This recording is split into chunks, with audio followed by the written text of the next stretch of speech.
Now let us take some problem regarding LTI system. So let me first read the statement.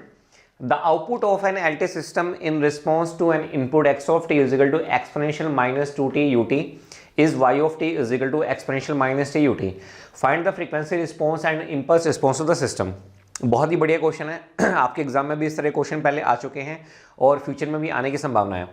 तो जब कभी भी आपके exam में इस तरह के क्वेश्चन आते हैं एलटी सिस्टम और उसमें वो किसकी बात कर रहा है, फ्रीक्वेंसी रिस्पॉन्स की बात कर रहा है। तो अपने को पता है भाई फ्रीक्वेंसी रिस्पॉन्स क्या होता है, H of omega is equal to में Y of omega divide by में एक्स ऑफ ओमेगा। बस आपका आंसर आ गया।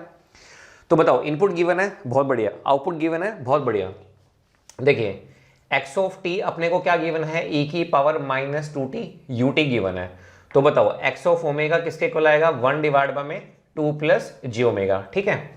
y ऑफ टी किसके बराबर है, e की पावर माइनस टी ut। तो इसकी फोरियर ट्रांसफॉर्म क्या आएगी, y of omega is equal to में 1 डिवाइड बाय में 1 प्लस जी ओमेगा। सही लिखा मैंने, बिल्कुल सही है। तो पुट कर दो।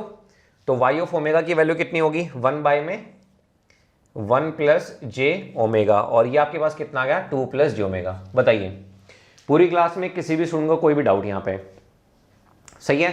तो एक काम करते हैं, अब हम इसको क्या करते हैं रीअरेंज करते हैं।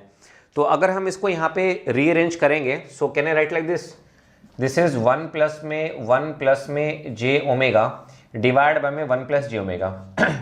अब आप कहोगे कि सर आपने इसको ऐसा क्यों किया, तो डियर हमने इसको इसलिए ब्रेक किया क्योंकि 1 प्लस जे ओमेगा यहाँ पे है और 1 प्लस जे ओमेगा अपने पास यहाँ पे है।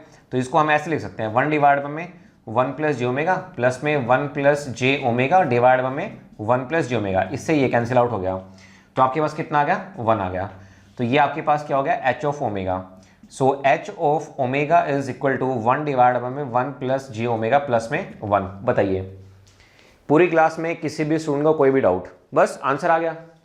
फ्रीक्वेंसी रिस्पॉन्स अपने पास निकल गया, इंपल्स रिस्पॉन्स निकालना है। तो इंपल्स रिस्पॉन्स कैसे निकालोगे, एच ऑफ टी आपके पास कितना आ जाएगा, H of T is equal to में इनवर्स लो इसकी इनवर्स हो जाएगी आपके पास e की power minus T U T और ये आपके पास क्या रहेगा, डेल्टा ऑफ टी आपके पास रहेगा। This is your answer.